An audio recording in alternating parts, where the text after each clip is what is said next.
último bloque de FTV nos acompaña nuestro columnista Tomás Bulat. ¿Cómo estás, Tomás? ¿Qué tal? ¿Cómo estás, Muriel? Bien, muy bien, por suerte. Bueno, qué volúmenes que mueve el lavado de dinero, ¿no? Muchos y muchos. Tenemos algunas placas, así te vamos mostrando parte de la información que nosotros tenemos, ¿no? Los paraísos fiscales se calcula que mueven 800.000 millones de dólares anuales provenientes del lavado, ¿no? Esos 800.000 millones de dólares tienen, te diría, la mitad de su origen vinculados al movimiento de la droga, en términos generales. Después está lo que tiene que ver con tráfico de gente, tanto, sobre todo en Europa y en Estados Unidos. Después está todo el tráfico de armas, que es la parte, es decir, son todos los movimientos que tienen ingresos en actividades que son ilícitas. Y una parte importante también de eso son actividades cuyo origen no es ilícito, pero que no está registrada. Es decir, que lo que tiene sucede es una evasión fiscal, etcétera. O sea, la actividad no es ilegal, pero no está blanqueada el total de su actividad.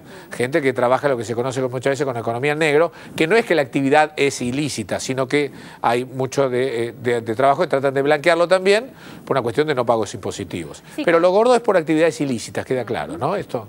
Cuando hablamos de cifras tan enormes como 800.000 millones de dólares, sí, es difícil por ahí poder qué registro mental de qué estamos hablando. Así que también tenemos placas como para comparar, a ver qué volumen de dinero estamos hablando. A ver. Bueno, son 57 reconstrucciones de la catástrofe como la de Haití.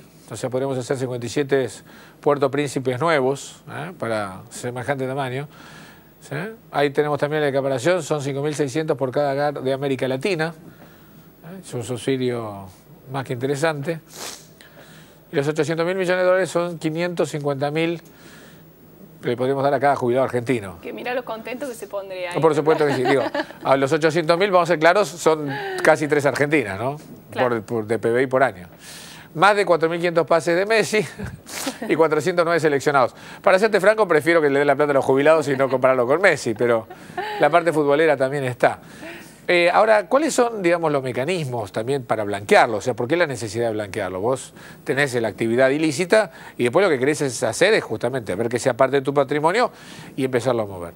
Obviamente los mecanismos de blanqueo son los tradicionales, todo lo que tiene que ver con servicios, ¿no? Lo que tiene que ver con actividades económicas como casinos, como o sea, todo el juego, todo lo que tiene que ver con hoteles, restaurantes, es decir, actividades en las cuales hay servicios que es difícil verificar si efectivamente alguien entró o no entró. O sea, digo, yo voy a un hotel y el señor me dice, no, mire, no tengo habitaciones disponibles. Vos que agarrás, te vas. Quizás las habitaciones están todas vacías, pero hay alguien que está diciendo, acá pagó un montón de gente y está el pago. Se utiliza mucho el tema de casinos y también la parte financiera, ¿no? A través de usar lo que llaman los offshore y a partir de los offshore entrar a los mecanismos formales del crédito. Esto cada vez está más restringido, por lo tanto, cada vez el blanqueo es muy interesante, el fenómeno que se empieza a usar, de que se empieza a dividirlo y a utilizar cada vez más cantidad de gente para hacerlo, ¿no?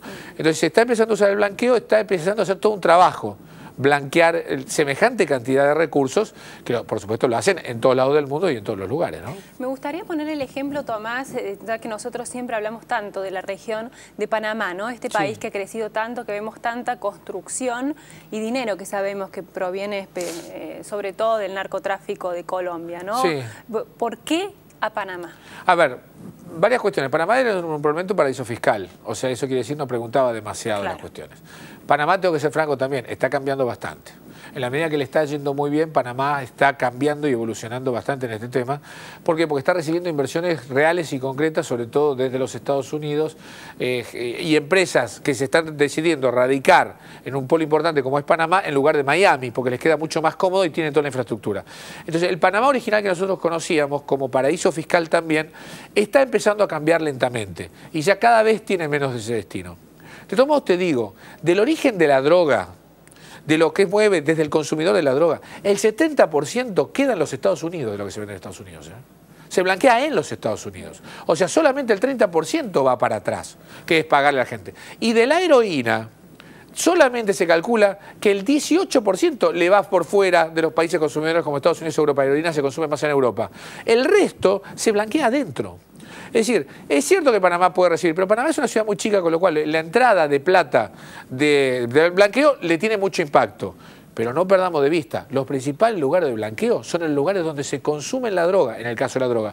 Y esto es en el propio Estados Unidos y en la propia Europa, que a veces no hacen todos los esfuerzos que uno diría que se supone que están haciendo. Acuérdate, todos los países racionalmente piden más esfuerzos a los otros que los que hace uno, ¿no?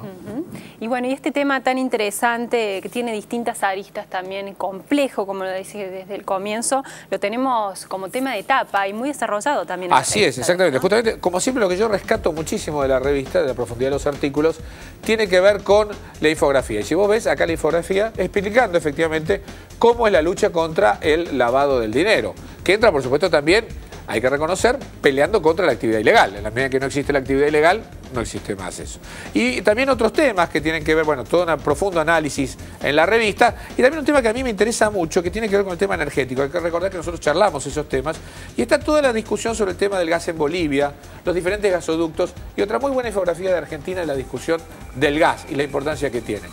Por supuesto también las editoriales de Gustavo Gorris, que es peor que la peor catástrofe. Así que realmente se la recomiendo, una revista completa con cada vez más información. Sí, muy interesante. Muchas gracias, Tomás. Por favor, Muriel. Gracias a ustedes por habernos acompañado. Bueno, muy recomendada la revista. Nos vemos la semana que viene. Hasta entonces.